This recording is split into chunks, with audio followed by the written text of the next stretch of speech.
Ici Marie-Louis Leroux, et sur ma chaîne, je vous parle de personnalités célèbres. Cela peut être des stars contemporaines ou des figures célèbres du passé. Abonnez-vous si ce sujet vous intéresse. Et maintenant, passons à la célébrité du jour. Bonjour à tous. Aujourd'hui, je vais vous parler d'une figure emblématique de la télévision française, Laurent Ruquier. Connu pour son humour incisif et son talent d'animateur, il a marqué le paysage médiatique avec des émissions cultes. Dans cette vidéo, nous allons explorer sa carrière, ses succès, mais aussi les défis qu'il a rencontrés au fil des ans. Restez avec moi pour découvrir les moments clés qui ont façonné cet artiste incontournable.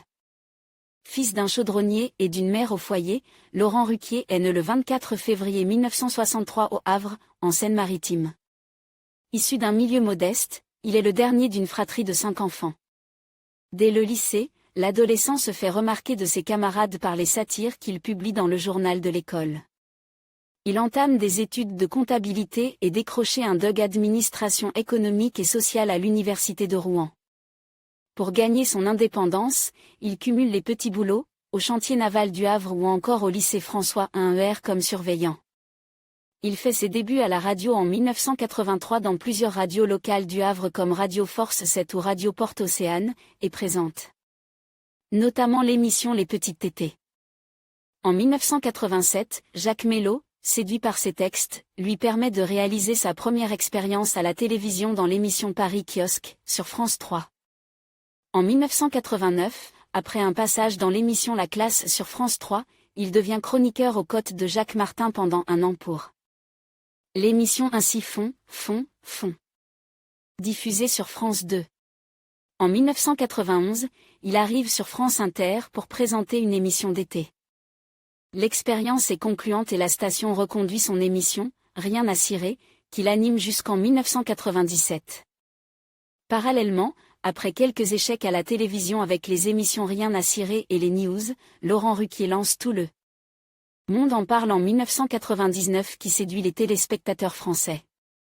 Entre 2000 et 2007, il présente l'émission On a tout essai qui rencontre un vif succès sur France 2, puis à partir de 2006, On n'est pas couche, jusqu'en 2020. Entre 2010 et 2012, la chaîne lui confie également l'animation d'une émission de découverte de nouveaux humoristes, On ne demande que à en rire, qui révélait notamment Arnaud de sa mère et Kev Adams. Toutefois, Laurent Ruquier n'oublie pas la radio.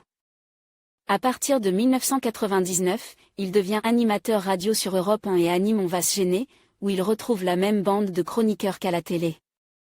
Puis en 2014, il rejoint la station RTL pour reprendre une émission emblématique, Les Grosses Tétées.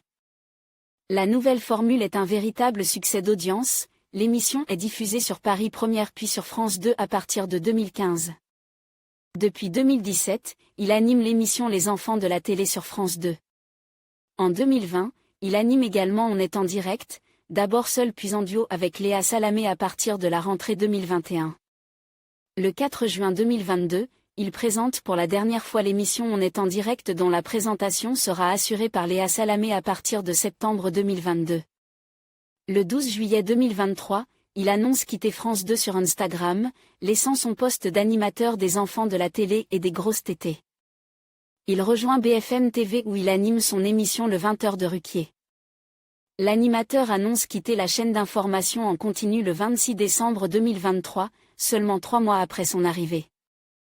Laurent Ruquier est l'auteur de plusieurs pièces de théâtre. La presse est unanime, 2002, Grosse chaleur, 2004, Je préfère qu'on reste amis, 2014, ou encore Un couple magique, 2022. Véritable touche-à-tout et boulimique de travail, il est également producteur de plusieurs humoristes dont Michael Gregorio, Gaspard Proust, ou encore Thomas VBD. En juin 2022, le tribunal de commerce de Paris condamne en première instance les sociétés de Laurent Ruquier à verser près d'1 million d'euros de dommages et intérêts à la société de son ancienne productrice Catherine Barma. En février 2024, TF1 annonce que Laurent Ruquier sera enquêteur dans la nouvelle saison de Masked Singer. En juillet 2024, Laurent Ruquier est annoncé au casting de la saison 3 des Traîtres sur M6. Côte vie privée, Laurent Ruquier s'est paxé en 2012 avec son compagnon Benoît Petitjean avec lequel il est en couple depuis 2002. Lors de l'émission On est en direct sur France 2, le samedi 6 mars 2021, Laurent Ruquier révélait qu'il se sépare de Benoît Petitjean il y a 3 ans. Depuis 2018, il partage la vie de l'influenceur franco-grec Ugo Mano. Le 28 mars 2025, lors d'une interview accordée à Buzz TV, Ugo Mano annonce être séparé de Laurent Ruquier depuis plusieurs semaines. En conclusion, Laurent Ruquier demeure une figure emblématique du paysage audiovisuel français. Son parcours, marqué par une créativité sans cesse renouvelée et un sens aigu de l'humour, a su séduire des générations de téléspectateurs. Que ce soit à travers ses émissions de divertissement ou ses interventions sur scène, il continue d'influencer le monde de la télévision et du théâtre. Restez à l'affût de ses projets futurs, car il est certain que Laurent Ruquier a encore beaucoup à offrir. Merci de nous avoir suivis dans cette exploration de sa carrière.